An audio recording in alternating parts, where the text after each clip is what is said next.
Hello दोस्तों, बैलिज्म academy YouTube channel में आपका फिर से बहुत बहुत स्वागत है। दोस्तों, आज के इस वीडियो में हम मोस्ट इंपॉर्टेंट क्वेश्चंस को सॉल्व करने वाले हैं जो कि आपके सुपर टेट, यूपी टेट, लेखपाल, यूपी पीईटी साथ ही साथ आपके आने वाले किसी भी कॉम्पिटेटिव एग्जाम के लिए मोस्ट इंपॉर्टेंट है। दोस्तों, इस वीडियो में मैंने सारे क्वेश्चन सेलेक्टेड लिए हैं जो कि आपके सिलेबस पर बेस्ड होंगे, साथ ही साथ आपके प्रीवियस क्वेश्चंस पर बेस्ड होंगे। तो पूरे वीडियो को लास्ट तक देखिएगा और वीडियो के लास्ट में मुझे जरूर बताइएगा कि आज के इस वीडियो में आपके कितने क्वेश्चन सही हुए। तो बिना देरी करते हुए चलिए शुरू करते हैं सबसे पहले क्वेश्चन से। सबसे पहला क्वेश्चन है, दमन गंगा किस नदी का प्राचीन नाम है? ऑप्शन आपके सामने ताप्ती नदी, option B Asikni, option C Vitasta या फिर ऑप्शन डी पुरुषवणी। इसका सही आंसर हो जाएगा ऑप्शन ए ताप्ती नदी। तो याद रखिएगा कि ताप्ती नदी का प्राचीन नाम दमन गंगा है। अगर आपसे पूछा जाता है कि ताप्ती नदी किन दो पहाड़ियों के बीच से बहती है तो याद रखिएगा कि सतपुरा और अजंता पहाड़ियों के बीच से बहती है।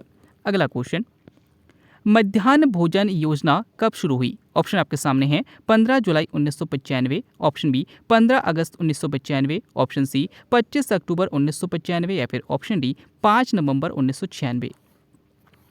इसका सही आंसर हो जाएगा ऑप्शन बी 15 अगस्त 1995। तो याद रखिएगा कि मध्याह्न भोजन योजना यानी कि मिड डे मील योजना जो है इसको 15 अगस्त 1995 को शुरू किया गया था।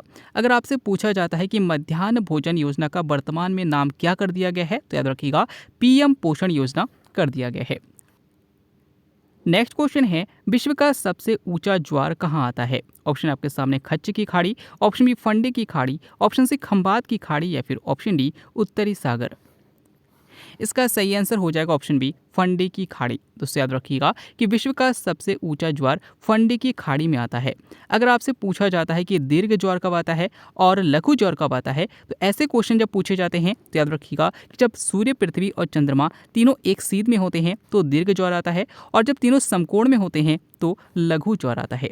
अगला क्वेश्चन, एशिया को यूरोप से कौन सा पर्वत अलग करता है? ऑप्शन आपके सामने Himalaya, option B Andes, option C Ural या फिर ऑप्शन डी रॉकी। इसका सही आंसर हो जाएगा ऑप्शन सी यूराल। दोस्तों याद रखिएगा कि एशिया को यूरोप से यूराल पर्वत अलग करता है। अगर आपसे पूछा जाता है कि यूरोप से अफ्रीका को कौन सा सागर अलग करता है तो याद रखिएगा भूमध्य सागर अलग करता है। अगर आपसे पूछा जाता है कि एशिया से अफ्रीका को कौन सा सागर अलग करता है तो याद रखिएगा कि इसको लाल सागर अलग करता है। और अगर आपसे पूछा जाता है कि लाल सागर से भूमध्य सागर को कौन सा सागर जोड़ता है तो याद रखिएगा सुएज नहर जोड़ता है। अगला क्वेश्चन, नेक्स्ट क्वेश्चन है, किस ग्रह का घनत्व सबसे अधिक है? ऑप्शन आपके सामने बुध, ऑप्शन बी शुक्र, ऑप्शन सी पृथ्वी या फिर ऑप्शन डी बृहस्पति। इसका सही आंसर हो जाएगा ऑप्शन सी पृथ्वी। तो याद रखिएगा कि पृथ्वी का घनत्व सबसे अधिक है और शनि जो ग्रह है इसका घनत्व सबसे कम है।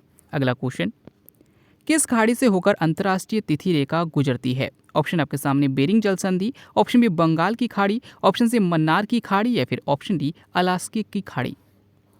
इसका सही आंसर हो जाएगा ऑप्शन ए बेरिंग जल संधि। तो याद रखिएगा कि बेरिंग जल संधि से होकर अंतर्राष्ट्रीय तिथि रेखा गुजरती है।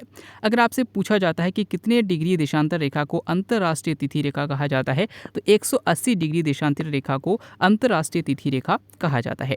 अगला क्वेश्चन, कच्छ के रण में कौन सा जानवर पाया जाता है? ऑप्शन आपके सामने जंगली सुअर, ऑप्शन बी जंगली हाथी, ऑप्शन सी जंगली गधा या फिर ऑप्शन डी जंगली शेर। इसका सही आंसर हो जाएगा ऑप्शन सी जंगली गधा। दोस्तों, कच्छ का रण गुजरात में है और यहाँ पर सबसे अधिक जंगली गधे पाए जाते हैं। अगला क्वेश्चन, विक्टोरिया झील से कौन सी नदी निकलती है? ऑप्शन आपके सामने अमेजन नदी, ऑप्शन बी नील नदी, ऑप्शन सी मिसौरी नदी या फिर ऑप्शन डी मिसिसिपी नदी। इसका सही आंसर हो जाएगा ऑप्शन बी नील नदी। दोस्तों, विक्टोरिया झील अफ्रीका की सबसे बड़ी झील है और नील नदी जो है ये विश्व की सबसे लंबी नदी है और अफ्रीका की भी सबसे लंबी नदी है। तो याद रखिएगा कि विक्टोरिया झील और नील नदी दोनों के दोनों अफ्रीका में हैं और जो विक्टोरिया झील है इससे नील नदी निकलती है। अगला क्वेश्चन, कौन सा देश भारत का लघु रूप कहलाता है? ऑप्शन आपके सामने Bali, option B Thailand, option C Vietnam या फिर ऑप्शन डी मॉरिशस। इसका सही आंसर हो जाएगा ऑप्शन डी मॉरिशस। दोस्तों, मॉरिशस देश जो है यहाँ पर भी हिंदी भाषा बोली जाती है और याद रखिएगा कि इसको भारत का लघु रूप कहा जाता है। अगला क्वेश्चन, सत्यमंगलम टाइगर रिजर्व कहाँ है? ऑप्शन आपके सामने Tamil Nadu, option B Madhya Pradesh, option C Bihar या फिर ऑप्शन डी केरल। इसका सही आंसर हो जाएगा ऑप्शन ए तमिलनाडु। तो याद रखिएगा कि सत्यमंगलम टाइगर रिजर्व तमिलनाडु में है और इसको T+2 अवार्ड भी मिल चुका है एक बार, इसलिए ये क्वेश्चन इंपॉर्टेंट है। अगला क्वेश्चन, भारत की प्रथम महिला शिक्षिका कौन थी? ऑप्शन आपके सामने Fatima Sheikh, option B Savitri Bai Phule, option C Pandit Ramabai या फिर ऑप्शन डी ताराबाई शिंदे। इसका सही आंसर हो जाएगा ऑप्शन बी सावित्री बाई फुले। दोस्तों याद रखिएगा कि भारत की पहली महिला शिक्षिका सावित्री बाई फुले थी। और अगर आपसे पूछा जाता है कि भारत की पहली महिला शासिका कौन थी, तो रजिया सुल्तान थी। अगला क्वेश्चन, द इंडियन स्ट्रगल पुस्तक के लेखक कौन हैं? ऑप्शन आपके सामने हैं Maulana Abul Kalam Azad, option B Jawaharlal Nehru, option C Lala Lajpat Rai या फिर ऑप्शन डी सुभाष चंद्र बोस। इसका सही आंसर हो जाएगा ऑप्शन डी सुभाष चंद्र बोस। तो याद रखिएगा कि द इंडियन स्ट्रगल पुस्तक जो है ये सुभाष चंद्र बोस की पुस्तक है। अगर आपसे पूछा जाता है कि द प्रॉब्लम ऑफ रूपीज किसकी पुस्तक है, तो याद रखिएगा ये डॉक्टर भीमराव अम्बेडकर की पुस्तक है। अगला क्वेश्चन, लाल बहादुर शास्त्री का उपनाम क्या है? ऑप्शन आपके सामने शांति दूत, option B Shastri, option C Nanhe या फिर ऑप्शन डी उपयुक्त सभी। इसका सही आंसर हो जाएगा ऑप्शन डी उपयुक्त सभी। तो याद रखिएगा कि शांति दूत, शास्त्री और नन्हे तीनों के तीनों लाल बहादुर शास्त्री के उपनाम हैं। अगला क्वेश्चन, इस्लामी वास्तुकला का रत्न किसे कहा जाता है? ऑप्शन आपके सामने अलाई दरवाजा, option B Cuban ul Islam मस्जिद, ऑप्शन सी ताजमहल या फिर ऑप्शन डी हुमायूं का मकबरा। इसका सही आंसर हो जाएगा ऑप्शन ए अलाई दरवाजा। दोस्तों याद रखिएगा कि अलाई दरवाजा जो है इसे अलाउद्दीन खिलजी के द्वारा बनाया गया था और इसे इस्लामी वास्तुकला का रत्न कहा जाता है। अगला क्वेश्चन, सर्वोच्च न्यायालय के न्यायाधीशों के सेवानिवृत्ति की आयु क्या है? ऑप्शन आपके सामने 58 वर्ष, ऑप्शन बी 60 वर्ष, ऑप्शन सी 62 वर्ष या फिर ऑप्शन डी 65 वर्ष। इसका सही आंसर हो जाएगा ऑप्शन डी 65 वर्ष। तो याद रखिएगा कि सुप्रीम कोर्ट के न्यायाधीशों के सेवानिवृत्ति की जो आयु होती है वो 65 वर्ष होती है और उच्च न्यायालय यानी कि हाई कोर्ट के न्यायाधीशों के सेवानिवृत्ति की जो आयु होती है वो 62 वर्ष होती है। अगला क्वेश्चन, लोक लेखा समिति में कितने सदस्य होते हैं? ऑप्शन आपके सामने 15 सदस्य, ऑप्शन बी 30 सदस्य, ऑप्शन सी 22 सदस्य या फिर ऑप्शन डी 12 सदस्य। इसका सही आंसर हो जाएगा ऑप्शन सी 22 सदस्य। तो याद रखिएगा कि लोक लेखा समिति में टोटल 22 सदस्य होते हैं। अगर आपसे पूछा जाता है कि सबसे बड़ी संसदीय समिति कौन सी है, तो याद रखिएगा प्राक्कलन समिति है। अगला क्वेश्चन, आंतरिक ग्रह कहलाने वाले ग्रहों का समूह कौन सा है? तो यहाँ पर आपसे आंतरिक ग्रहों के बारे में बताना है। तो याद रखिएगा कि सूर्य के चार और जो 8 ग्रह चक्कर लगाते हैं, इनमें सूर्य के पास के जो 4 ग्रह हैं इनको आंतरिक ग्रह कहा जाता है और उसके बाद जो दूर के 4 ग्रह हैं उसको बाह्य ग्रह कहा जाता है। तो सूर्य के पास में स्थित जो ग्रह हैं उसमें बुध, शुक्र, पृथ्वी और मंगल है, यानी कि ऑप्शन डी हमारा बिल्कुल सही है। अगला क्वेश्चन, किस घटना के बाद महात्मा गांधी ने असहयोग आंदोलन वापस ले लिया था? ऑप्शन आपके सामने चौरी चौरा, ऑप्शन बी खेड़ा सत्याग्रह, ऑप्शन सी नागपुर सत्याग्रह या फिर ऑप्शन डी राजकोट सत्याग्रह। इसका सही आंसर हो जाएगा ऑप्शन ए चौरी चौरा कांड।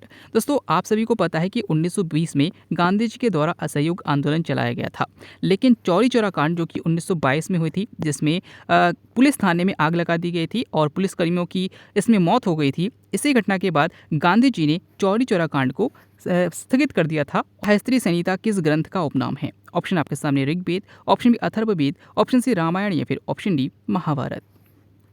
इसका सही आंसर हो जाएगा ऑप्शन डी महाभारत। तो याद रखिएगा कि महाभारत को शत सहस्त्री संहिता भी कहा जाता है और अगर आपसे पूछा जाता है कि चतुर्विंशति सहस्त्री संहिता किसे कहा जाता है, तो रामायण को कहा जाता है। नेक्स्ट क्वेश्चन है, पंचतंत्र का फारसी अनुवाद का क्या नाम है? ऑप्शन आपके सामने रज़्मनामा, ऑप्शन बी अनवार ए दानिश, ऑप्शन सी अनवार ए सुहैली या फिर ऑप्शन डी अयार ए दानिश। इसका सही आंसर हो जाएगा ऑप्शन सी अनवार ए सुहैली। दोस्तों पंचतंत्र विष्णु शर्मा की रचना है और इसको जो फारसी में अनुवाद कराया गया था तो इसका नाम अनवार ए सुहैली था। अगला क्वेश्चन, संविधान दिवस कब मनाया जाता है? ऑप्शन आपके सामने 26 नवंबर, ऑप्शन बी 27 नवंबर, ऑप्शन सी 28 नवंबर या फिर ऑप्शन डी 29 नवंबर।